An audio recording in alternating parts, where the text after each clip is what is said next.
त्रिशलानंदन वीर की जय बोलो महावीर की। इसमें प्रभु वीर के नाम से पहले उनकी माता का नाम है। आखिर क्यों? बहुत सिंपल है रीज़न। प्रभु वीर हमें ये मैसेज देना चाहते थे कि अपने माता पिता, उनके उपकारों को हमें कभी भूलना नहीं चाहिए। बस इसीलिए उनके नाम के पहले उनकी माता का नाम। धर्मबिंदु ग्रंथ में बात आती है कि स्कूल टीचर्स के रिलेटिव्स, अगर वो भी किसी प्रॉब्लम में हो तो हमें उनकी हेल्प करनी चाहिए। तो अभी जो ग्रंथ, जो शास्त्र हमें ये सिखाते हैं कि हमें हमारे स्कूल टीचर्स, उनके उपकारों को भी भूलना नहीं चाहिए, तो वो शास्त्र क्या हमें हमारे माता पिता के उपकारों को भूलना या इग्नोर करना ये सिखाएगा? बिल्कुल नहीं, ये तो पॉसिबल ही नहीं है। तो दीक्षा लेना वो हम हमारे कर्तव्य से भाग रहे हैं, ऐसा बिल्कुल भी नहीं है। स्कूल में हमको सिखाया गया है कि रोटी, कपड़ा और मकान ये हमारी बेसिक नेसेसिटीज है। ये अगर है मेरी फैमिली के पास और इतना है कि वो अपने फ्यूचर के इयर्स भी अपना मेंटल पीस बनाए रख सके उसके साथ, तो मेरी रिस्पॉन्सिबिलिटी तो पूरी हो जाती है, क्योंकि ये बेसिक नेसेसिटीज उनके पास है। अगर मुझे मेरे स्पिरिचुअल गोल की तरफ आगे बढ़ना है तो मैं आराम से बढ़ सकती हूँ। उसमें मेरी रिस्पॉन्सिबिलिटीज मेरे लिए हर्डल नहीं बन सकती। इधर रुकने का मेरे पास कोई विशेष कारण नहीं दिखता है। अभी मैं तो जा ही रही हूँ दीक्षा के मार्ग पर, और मेरे पेरेंट्स भी मुझे खुशी खुशी भेज रहे हैं। पर जिन्हें ये प्रश्न है कि दीक्षार्थी तो उनको तो क्या है, निकल जाना है, हंसते हंसते निकल जाना है, पीछे वालों का क्या, ये क्वेश्चन जो हमें करते हैं, मैं उनसे एक क्वेश्चन करती हूँ कि जिनको एक्चुअली रिस्पॉन्सिबिलिटीज निभानी है पर नहीं निभाते हैं, उनसे आपने कभी क्वेश्चन किया है? शादीशुदा होकर एक्स्ट्रा मैरिटल अफेयर्स रखने वाले, उनसे आपने कभी क्वेश्चन किया है? वो भी तो अपनी रिस्पॉन्सिबिलिटी से डाइवर्ट हुए ही है ना। अपने पत्नी की तरफ, अपने फैमिली की तरफ उनकी एक रिस्पॉन्सिबिलिटी थी, बट वो डाइवर्टेड तो है ही ना। आपने कभी उनसे प्रश्न किया? शादीशुदा होकर स्व स्त्री या स्व पुरुष, उसमें आपको संतोष नहीं और दूसरों में सुख ढूंढने की इच्छा से आप ट्रिप्स पर जाते हो, तो क्या तब आप अपनी रिस्पॉन्सिबिलिटी से दूर नहीं भागते हो? एक क्वेश्चन खुद से भी करना। जो बेटे या बेटी अपने पेरेंट्स को ओल्ड एज होम्स छोड़ाते हैं, क्या वो अपनी रिस्पॉन्सिबिलिटी से दूर नहीं भाग रहे? एक क्वेश्चन उनको भी जरा करना ना। डाइवोर्सेस, ये नाम तो आज इतना फेमस हो गया है कि मत पूछो बात। हर एक दिन 4-5 न्यूज़ तो आ ही जाती है कानों तक कि आज उसका, कल उसका और परसों किसी और का डाइवोर्स हुआ है। तो क्या तब वे अपनी रिस्पॉन्सिबिलिटी से नहीं भाग रहे? और तब उनके दिमाग में आप ये नहीं डालते हो कि तू मत करिए, तू अपनी रिस्पॉन्सिबिलिटी से भाग रहा है? ये क्वेश्चन आप उनसे नहीं करते हो? एक बार करना ना। शादी में लाखों रुपए खर्च किए। अरे एक सेकेंड, लाखों तो अभी पता नहीं कौन से जमाने की बात हो गई। अभी ट्रेंड तो करोड़ों में चल रहा है। तो शादी पे करोड़ों रुपए खर्च हो गए, और डाइवोर्स किस बात के लिए? मुझे ट्रिप नहीं लेके गए, मुझे आज इधर जाना था, तुम साथ नहीं आते हो, इसीलिए डाइवोर्स। कोई बड़ा कारण भी हो तो समझ आ जाए, बट हर छोटे बात पे दूर जाने, मतलब डाइवोर्स करने की धमकी, और डाइवोर्स हो भी जाते हैं। भाई तब रिस्पॉन्सिबिलिटीज नहीं याद आती? तब आप उन्हें क्वेश्चन नहीं करते हो? एक आंटी, उनके ऑलमोस्ट उनको कोई डिजीज डायग्नोज हुई थी, और डॉक्टर ने कहा था कि उनके पास 3-4 मंथ्स का ही स्पैन है। 3-4 मंथ्स के पहले भी जा सकते हैं, but max to max 3-4 months. तो उस आंटी का जो बेटा था वो बहुत परेशान, माँ से बहुत लगाव था, सहज है ये बात। उसके फ्रेंड्स ने आकर उससे कहा कि चल पालितना गिरनार होकर आते हैं, तेरे घर पे अभी बहुत स्ट्रेस रहा है तुझे, तो तू थोड़ा फ्री हो जाएगा। तो उसने कहा कि नहीं, मुझे नहीं आना है, मम्मी को छोड़ के मुझे नहीं आना है। रीजन एकदम वैलिड, मम्मी को छोड़ के जाना भी कैसे।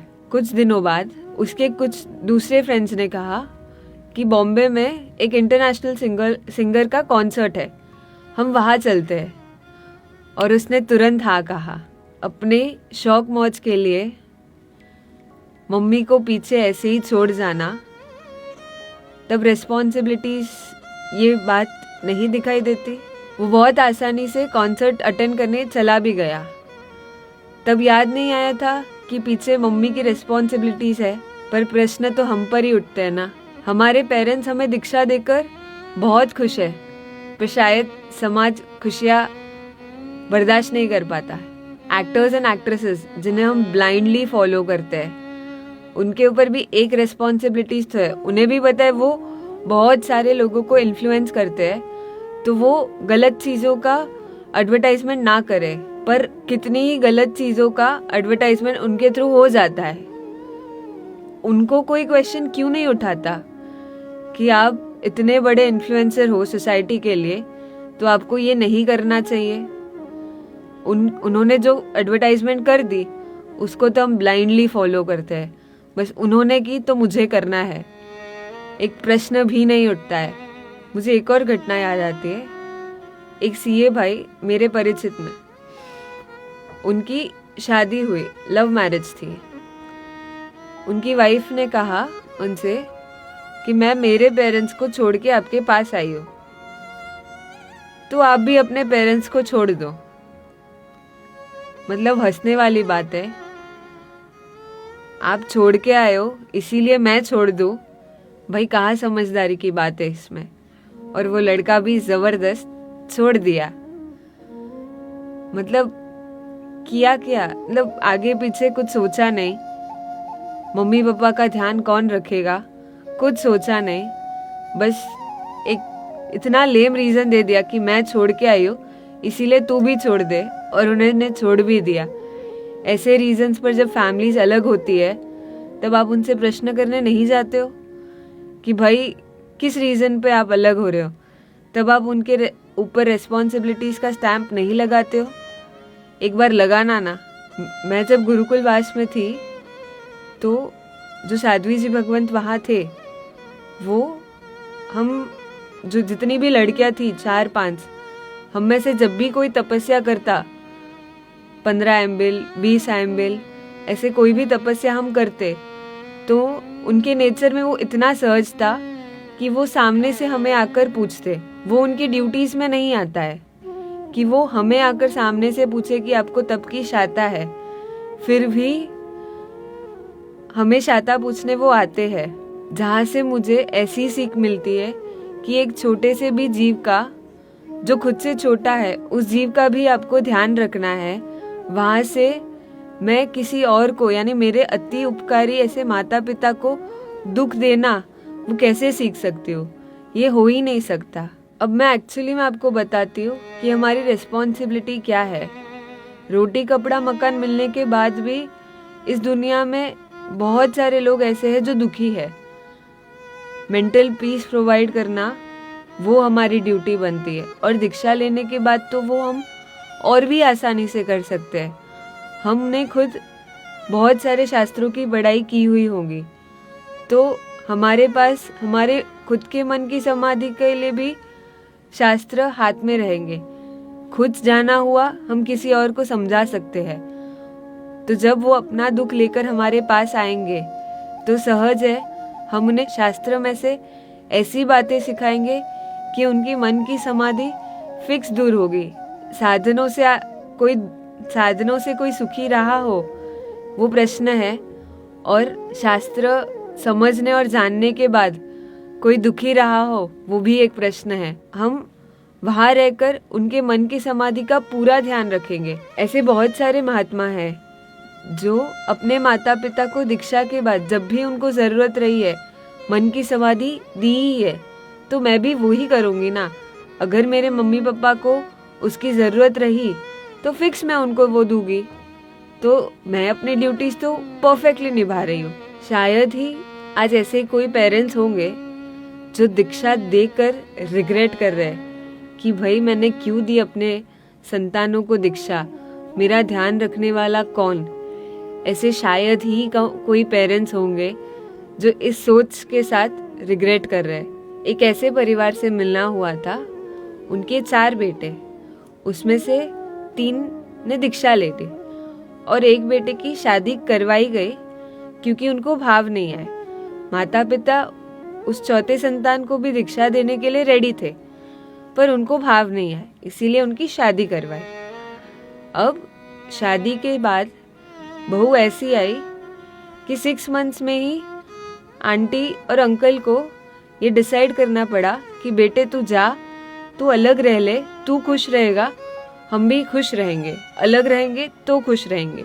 जब मैं उनसे मिली, आंटी अंकल ने मुझसे कहा कि 3 बेटों को दीक्षा देने का गम 1% भी नहीं, बट एक की शादी करवाई ना, उसका रिग्रेट है कि काश ये भी दीक्षा ले लेता। उन 3 संतान जिन्होंने दीक्षा ली, उनको बहुत सारे लोगों ने पूछा भी और शायद आज भी पूछते हैं कि आपको अपने पेरेंट्स का ख्याल नहीं रहा कि पीछे उनका क्या, पर उस एक को तो कोई पूछता भी नहीं है कि तेरे को तेरी रेस्पॉन्सिबिलिटीज नहीं याद आई। उस एक की तरफ तो शायद कोई ध्यान भी नहीं देता है। आखिर ऐसा क्यों? शायद ही ऐसे कोई पेरेंट्स होंगे जो दीक्षा देकर रिग्रेट कर रहे कि हमने अपने संतानों को दीक्षा क्यों दी। ऐसा सोच भी किसी के मन में शायद ही आता होगा, पर ऐसे अनेक पेरेंट्स हैं जिनके मन में आता है कि हमने क्यों पढ़ाया या फॉरेन क्यों भेजा, नौकरी क्यों करवाई। यही तो संसार की विचित्रता है ना। मुझे दे जो रूड़ा आशीर्वाद।